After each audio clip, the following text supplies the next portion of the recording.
In the early hours of a routine evidence audit inside a Metropolitan Police Digital Forensics Unit, a sealed case file was reopened for verification. It contained CCTV footage from a private surveillance network that had already been reviewed during a violent crime investigation and previously accepted as stable, fully hashed, and archived under chain of custody protocols. During initial analysis, the footage had appeared consistent. Timestamps matched physical evidence, motion sequences aligned with witness statements, and no corruption or tampering indicators were present. However, during a secondary audit months later, analysts discovered that the same file, retrieved directly from secure storage, no longer matched its original forensic state. Frames were missing. Timestamps had shifted by several seconds, and compression signatures differed from a validated DVR baseline. Most critically, the SHA 256 hash no longer matched the original record, despite no new export or modification being logged in system records. The file name, size, and metadata remain identical, but its internal structure had changed.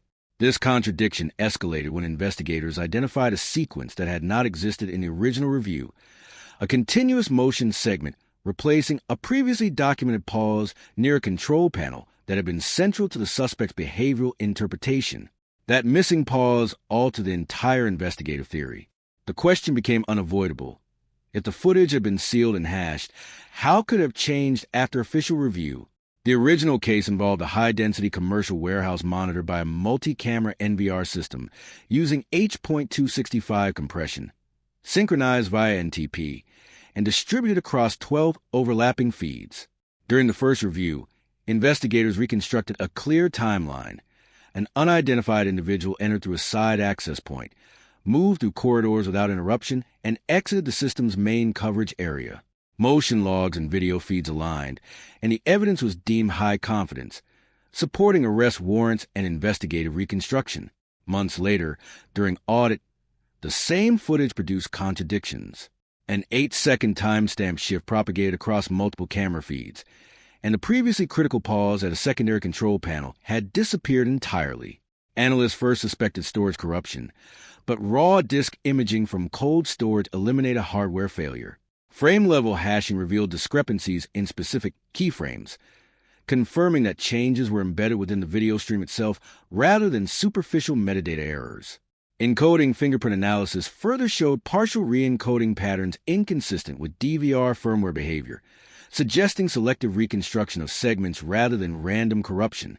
Overwrite logs, backup records, and version control systems showed no modification events, creating a paradox. The system indicated no changes, yet forensic data showed altered content. Access logs revealed no external intrusion, but exposed short internal administrative sessions originating from authorized terminals, labeled as maintenance activity but absent from scheduled records. These sessions accessed export and indexing modules without generating corresponding export events. Further anomalies appeared in camera firmware revision histories, with at least one device showing an undocumented update between review cycles. Timeline reconstruction using external data sources, such as access cards, motion sensors, and cellular pings revealed a divergence between the original and altered footage, consistently centered around an 8-second shift. Two mutually exclusive timelines emerged, one with a pause indicating possible system interaction, and one without it, suggesting uninterrupted movement. Motion vector analysis indicated that missing segments had been algorithmically reconstructed rather than lost, implying that the system may have been generating synthetic continuity during playback or retrieval. The investigation then identified a hidden firmware process labeled as stream optimization, which in practice reconstructed video segments during access events using cached sensor data and motion prediction models. This meant the system was not always replaying stored footage, but regenerating it dynamically. Further analysis revealed non-deterministic reconstruction behavior, where repeated access could yield slightly different outputs depending on system state, cache conditions, and processing load. Administrator command logs revealed that a vendor-linked maintenance credential executed low-level commands during the critical window between original and secondary reviews, triggering selective cache invalidation and frame index restructuring.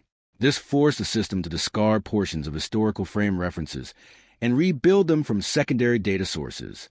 A key forensic breakthrough came from mismatched checksum regeneration timestamps that contradicted system audit logs, proving that logging subsystems have been excluded from modification tracking. This indicated deliberate design, allowing evidence alteration without traceable audit entries. The final conclusion traced the issue to a compromised maintenance credential that remained active beyond its authorized lifecycle, enabling retrospective reconstruction of archive footage without triggering standard overwrite alerts. The internal inquiry determined that the footage had not randomly corrupted but had been selectively reconstructed during system interactions, meaning surveillance evidence was not static, but dynamically alterable under privileged conditions. In response, law enforcement agencies launched audits across similar systems and introduced multi-stage hash verification protocols at multiple points in the evidence lifecycle. The case ultimately redefined digital forensic assumptions, exposing a critical vulnerability in modern surveillance. Recorded video is not inherently immutable, but can be reinterpreted and rewritten by the very systems that generate it. The final line in the case file captured the gravity of the finding. The footage didn't just record the crime, it was changed every time someone tried to understand it.